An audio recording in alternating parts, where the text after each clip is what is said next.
तर जय शिवराय भावांनो, 9 वाजायला आलेले आहेत आणि वैरणीला आलोय मी. आणि वैरणीत आता आपल्याला हे रेड नेफियरच काढणार आहे मी. पण इथं असं एक तुम्हाला दाखवायचं आहे की खाली पाऊस पाणी वाहते बघू शकता. वरनं पाऊस आहे, कोट घालून आलेलो आहे. पाऊस आहे ते आहे, चिखलातून वैरण पूर्ण सगळी बाहेर काढायची आहे. आणि त्याच्यामध्ये पण आमच्या आयुष्यातले अडथळे काय असतात दाखवतो तुम्हाला. हे बघू शकता तुम्ही, हे काय आहे.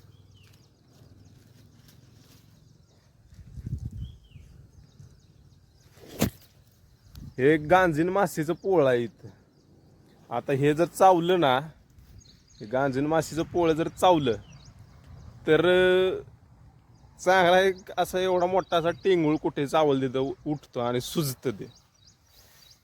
तर सांगायचं तात्पर्य एवढंच आहे की एवढ्या अडचणीत नाही येत ना आम्ही सगळ्या गोष्टींना फेस करून, ऊन वारा पाऊस असतील, अशा अडचणी असतील, सापकिरडा असतील, माशा असतील, म्हणजे ह्या उगाच गावताला कुस पण असते, इतक्या प्रकारच्या सगळ्या अडचणींना सामोरं जातो आम्ही.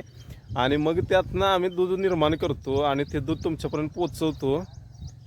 तर त्या दुधाची किंमत वाढवण्यासाठी जरा प्रयत्न झाले तुमच्याकडनं काय तर बघा.